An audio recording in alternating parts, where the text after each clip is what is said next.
नमस्कार, मैं छत्तीसगढ़ अखबार के न्यूज़ रूम से सुनील कुमार।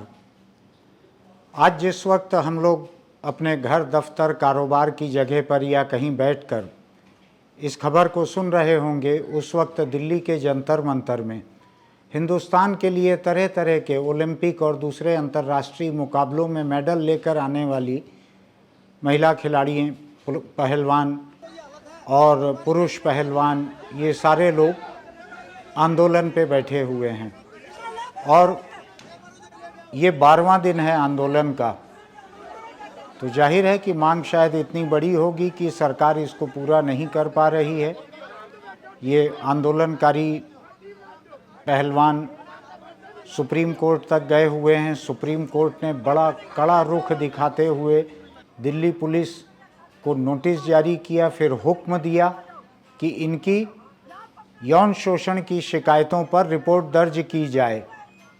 जो हिंदुस्तान की महिला पहलवान खिलाड़ी हैं, इन्होंने ये शिकायत की लगातार, कई महीने हो गए इस बात को। पहले केंद्र सरकार से शिकायत की, अपने ही खेल संघ के अध्यक्ष बृजभूषण शरण सिंह नाम के भाजपा सांसद, जो भारतीय कुश्ती महासंघ के अध्यक्ष भी हैं, उनके खिलाफ यौन शोषण की शिकायतें आधा दर्जन से अधिक महिला पहलवानों ने की हैं, जिनमें से एक नाबालिग भी है।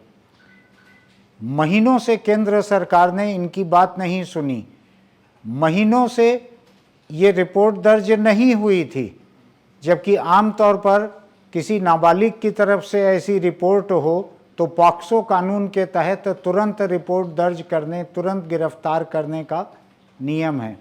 नहीं हुआ, चूंकि भाजपा के सांसद हैं, बहुत ताकतवर सांसद हैं, कई बार के सांसद रहे हुए हैं बृजभूषण शरण सिंह, इसलिए कोई कार्रवाई उनके खिलाफ नहीं हुई, रिपोर्ट तक नहीं हुई।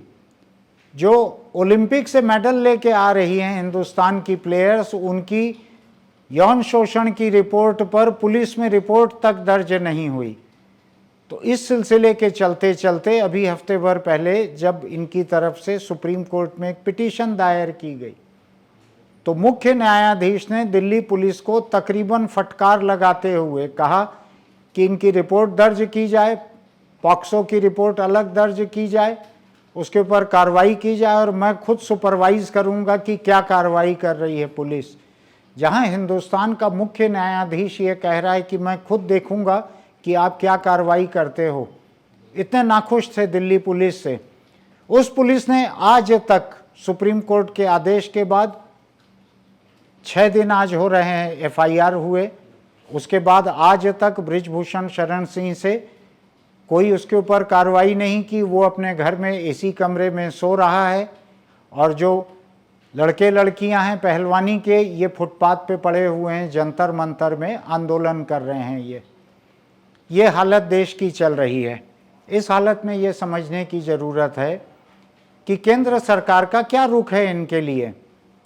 कल जब आधी रात को अखबारों के दफ्तर में या टीवी चैनलों के स्टूडियो में ये हेडिंग बन रही होगी कि प्रधानमंत्री नरेंद्र मोदी ने कर्नाटक में चुनाव प्रचार के दौरान ये कहा कि कांग्रेस ने महिला सशक्तिकरण के लिए कर्नाटक में सरकार में रहते हुए कुछ नहीं किया था। ये सशक्तिकरण हो रहा है जिस वक्त प्रधानमंत्री ये आम सभा में भाषण दे रहे हैं, उस वक्त उनकी सरकार के तहत आने वाली दिल्ली पुलिस का रुख ये है। और इस पे आज कहने की ज़रूरत 12 दिन बाद इसलिए है कि लगातार हम इस बारे में अखबार में लिख रहे थे, लेकिन कल आधी रात से वहाँ जो हिंसा शुरू हुई, पुलिस ने पकड़ के पहलवानों को पीटा, लड़कियों को पुरुष पुलिस कर्मचारियों ने, अधिकारियों ने धक्के दिए, एक प्रमुख महिला पत्रकार उसके कपड़े फाड़ दिए, उसको उठा के पुलिस थाने ले गई, उसने अपनी खुद की वीडियो बनाकर वहाँ से डाली, अपने कपड़े फटे हुए दिखाए। और तो और दिल्ली सरकार का जो महिला आयोग है, उस महिला आयोग की अध्यक्ष स्वाति मालीवाल, इनका नाम अक्सर खबरों में आता है, इनके चेहरे को भी सब लोग जानते हैं, दिल्ली पुलिस में वहीं की हैं ये उनसे मिलने जब पहुंची आधी रात के बाद वहां पर आंदोलन की जगह पर, क्योंकि वहाँ से खबरें आ रही थी कि पुलिस हिंसा कर रही है खिलाड़ियों के साथ, पहलवानों के साथ। तो वहाँ जब ये मिलने पहुंची तो इनको दूर रोक दिया गया, इनको फिजिकली उठाकर, ऐसा हाथ पैर पकड़कर उठाकर गाड़ी में डालकर इनको थाने ले जाया गया। वहाँ से शायद आज सुबह ये छुट्टी हैं। हरियाणा के सांसद दीपेंद्र हुड्डा वो वहाँ पहुँचे, उनको वहाँ से थाने ले जाया गया हिरासत में। लोगों को वहाँ पहुँचने नहीं दिया जा रहा, आंदोलन कर रहे इन खिलाड़ियों के पास। नतीजा ये है कि ये मेडल पाए हुए चर्चित और देश के झंडे को लेके देश का नाम रोशन किए हुए खिलाड़ी अपने यौन शोषण के खिलाफ पुलिस रिपोर्ट के लिए, जांच के लिए, कार्रवाई के लिए आंदोलन कर रहे हैं। और देश की बदनसीबी ये है कि भारतीय ओलंपिक संघ की अध्यक्ष पीटी उषा, जो खुद ओलंपिक मेडलिस्ट हैं, जो खुद महिला हैं, जिनकी बहुत सी खबरें बहुत से अंतर्राष्ट्रीय मुकाबलों से बरसों तक आती रहीं, उन्होंने इस पूरे मामले पे कहा कि ये लड़कियां, ये पहलवान, ये लोग आंदोलन करके दुनिया में देश के नाम को बदनाम कर रहे हैं। उनके मुंह से ये नहीं निकला, एक महिला होने के बावजूद, कि जिन्होंने इनका यौन शोषण किया है ऐसा, या जिनके खिलाफ इनकी यौन शोषण की शिकायत है, वो लोग आज भी अपने पद पे बने हुए हैं। बृजभूषण शरण सिंह आज भी कुश्ती महासंघ का अध्यक्ष पद छोड़ने के लिए तैयार नहीं है। तो जिसके ऊपर आरोप लगे हैं इतने गंभीर, और आधा दर्जन से ज्यादा लोगों के, एक आरोप नाबालिग का भी है, उसके ऊपर कोई कार्रवाई नहीं हो रही, उससे देश का नाम बदनाम नहीं हो रहा। ये नौबत आ रही है कि ऐसी शिकायतें करनी पड़ रही है लड़कियों को एक के बाद एक, उससे देश का नाम बदनाम नहीं हो रहा। महीनों की शिकायत के बाद कार्रवाई नहीं हो रही तो आंदोलन करने से देश का नाम बदनाम हो रहा है। ये पीटी उषा का रवैया ठीक वैसा ही है जैसा हिंदुस्तान में बलात्कार की शिकार किसी लड़की या महिला से के बारे में कहा जाता है कि उसकी इज्जत लुट गई, जैसे कि उसने कोई जुर्म किया है। अरे इज्जत तो लूटना चाहिए बलात्कारी की, उसके परिवार की, उसके संगी साथियों की, कि जिनके साथ उठने बैठने वाले ने, जिनके परिवार के सदस्य ने बलात्कार किया है। और इज्जत लूटने की बात किसकी कही जाती है? बलात्कार की शिकार लड़की की, जो हिंसा की शिकार है, जुर्म की शिकार है, उसके बारे में कहा जाता है आम बोलचाल में। ठीक वही काम पीटी उषा ने किया है, एक महिला होते हुए किया है। लेकिन हैरानी की बात यह है कि जब कर्नाटक में चुनाव चल रहा है, वहाँ लड़कियाँ और महिलाएं आधी आबादी हैं। वहाँ हरियाणा की तरह लड़कियों की आबादी कम नहीं है, आधी आबादी है। वहाँ पढ़ी लिखी लड़कियाँ और महिलाएं हैं, कामकाजी हैं कर्नाटक में। तो उनको दिख रहा होगा कि दिल्ली की खबरें टीवी पे अगर नहीं भी दिख रही होंगी तो व्हाट्सएप पे दिख रही होंगी, ट्विटर पर दिख रही होंगी, अखबारों में दिख रही होंगी, क्योंकि सारे अखबारों का रुख टीवी चैनलों जैसा नहीं हो गया है। तो दिख रहा होगा कर्नाटक के वोटरों को कि दिल्ली में लड़कियों के साथ क्या हो रहा है। इन लड़कियों का साथ देने के लिए हरियाणा से किसान रवाना हुए दिल्ली आने के लिए, उनको अभी रोक दिया गया है। जब मैं ये बात कह रहा हूँ उस वक्त दिल्ली की सरहद पे हरियाणा के किसानों को रोका गया है, उनको आने नहीं दिया जा रहा है आंदोलन की जगह। तो ये कौन सा रुख चल रहा है? सारे इन खिलाड़ियों ने कह दिया है कि हम अपने मेडल लौटा देंगे, हमको नहीं चाहिए, हमको इस सरकार के दिए हुए कोई पदक नहीं चाहिए। जिस सरकार ने हमको पद्मश्री दी है और धक्के भी दे रहे हैं हमको, लड़कियों को, महिलाओं को पुलिस मर्द धक्का दे रही है आधी रात, तो उन्होंने कहा हमको ऐसे सम्मान की ज़रूरत नहीं है। अब ये सब उस दिल्ली में हो रहा है जिस दिल्ली में सुप्रीम कोर्ट के जज बैठे हैं। वो टीवी चैनल देखते होंगे, उसमें खबर नहीं होगी, अखबारों में होगी, नहीं होगा तो इनका वकील इन सारे वीडियो के साथ सुप्रीम कोर्ट में फिर पहुंचेगा। तो दिल्ली पुलिस को परवाह नहीं है। तो दिल्ली पुलिस किसी भी प्रदेश में मानवाधिकार आयोग, महिला आयोग, बाल आयोग, इन संवैधानिक कुर्सियों पे बैठे हुए लोगों की मदद के लिए रहते हैं। दिल्ली की महिला आयोग अध्यक्ष स्वाति मालीवाल जा रही है, उसको रोक दिया गया।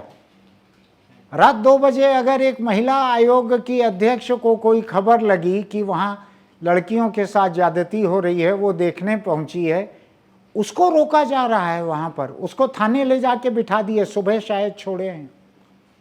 दिल्ली का ये सिलसिला बहुत भयानक है और मोदी सरकार के ऊपर ये सिलसिला भारी पड़ेगा, भाजपा के ऊपर ये सिलसिला भारी पड़ेगा। मैं नहीं जानता कि भाजपा के दिल्ली के सलाहकार कौन लोग हैं, लेकिन अगर अपने एक सांसद जिसके खिलाफ ऐसे जुर्म दर्ज हुए हैं सुप्रीम कोर्ट के आदेश से, पॉक्सो एक्ट के तहत हुआ है नाबालिग के यौन शोषण का, और आधा दर्जन दूसरी महिला पहलवानों के यौन शोषण का जुर्म दर्ज हुआ है, अगर उसके खिलाफ पुलिस को एक स्वाभाविक सामान्य कार्रवाई करने देने में दिल्ली की केंद्र सरकार को ये मंजूर नहीं है, तो उसी का भगवान मालिक है। जिस भगवान पे उनको भरोसा है वही उनका मालिक है। मुझको लगता है कि महिला पहलवान लड़कियों का ये आंदोलन जो है ये देश की तमाम महिलाओं को छुएगा, देश की तमाम लड़कियों को छुएगा। और केवल लड़कियों की बात नहीं है, मैं ये नहीं कहता कि हिंदुस्तान के लड़के और मर्द जो हैं उनमें से सारे के सारे औरत विरोधी हैं, लड़की विरोधी हैं।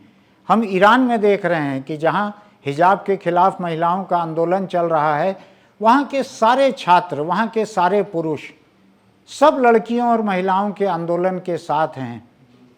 वो जागरूकता यहाँ आने में बहुत वक्त नहीं लगेगा। अगर ऐसी आंदोलन कर रही लड़की खिलाड़ी पहलवान इनके खिलाफ सरकार की बेरुखी को देखते हुए अगर देश में लोगों के बीच में जागरूकता फैलेगी सरकार के खिलाफ, भाजपा के खिलाफ, तो उसमें हैरानी नहीं होगी। और जिस वक्त ऐसी कोई जागरूकता फैलेगी तो जंगल की आग की तरह फैलेगी। आज भी तमाम लोगों को सोचना चाहिए, और बात सिर्फ भाजपा सांसद की और केंद्र सरकार की नहीं है। जिस सरकार के तहत ऐसा हो रहा है किसी लड़की या महिला के साथ, उसके बारे में तमाम नागरिकों को सोचना चाहिए कि उनके घर की लड़की और महिला के साथ भी किसी दिन ऐसा हो सकता है। अगर ऐसे लोगों को छुट्टा छोड़ा जाएगा, खुला रहने दिया जाएगा, तो वो किसी और के साथ ऐसा करेंगे। इसलिए इस बारे में सोचने की ज़रूरत है। जो आंदोलन आज 12वें दिन में पहुंचा है, जो किसी किनारे नहीं पहुंच रहा है, सुप्रीम कोर्ट का असर भी काम नहीं कर रहा है दिल्ली पुलिस के ऊपर, दिल्ली की महिला आयोग की अध्यक्ष को रोक दिया जा रहा है, ये बहुत खराब, बहुत शर्मनाक नौबत है। इसमें से कुछ तस्वीरें, कुछ वीडियो हम आपको दिखाने की कोशिश करेंगे। आप भी देखिए और आप भी सोचिए कि इस देश में ये क्या हो रहा है। क्या ये वही लोग नहीं हैं जो जब मेडल लेके आते थे तो इनको सिर पे बिठाया जाता था? उसी में से एक खिलाड़ी जो मेडल लेके आई है, विनेश फोगाट, उसने कहा है कि हम जब बाहर से लौटे थे तो हमने कुछ शब्दों में प्रधानमंत्री नरेंद्र मोदी जी से शिकायत की थी कि हमारे साथ ठीक नहीं हो रहा है, हमारे साथ अच्छा सलूक नहीं हो रहा है। तो उन्होंने कहा था मैं हूं ना, ये कहा था उन्होंने, ऐसा उस खिलाड़ी का कहना है।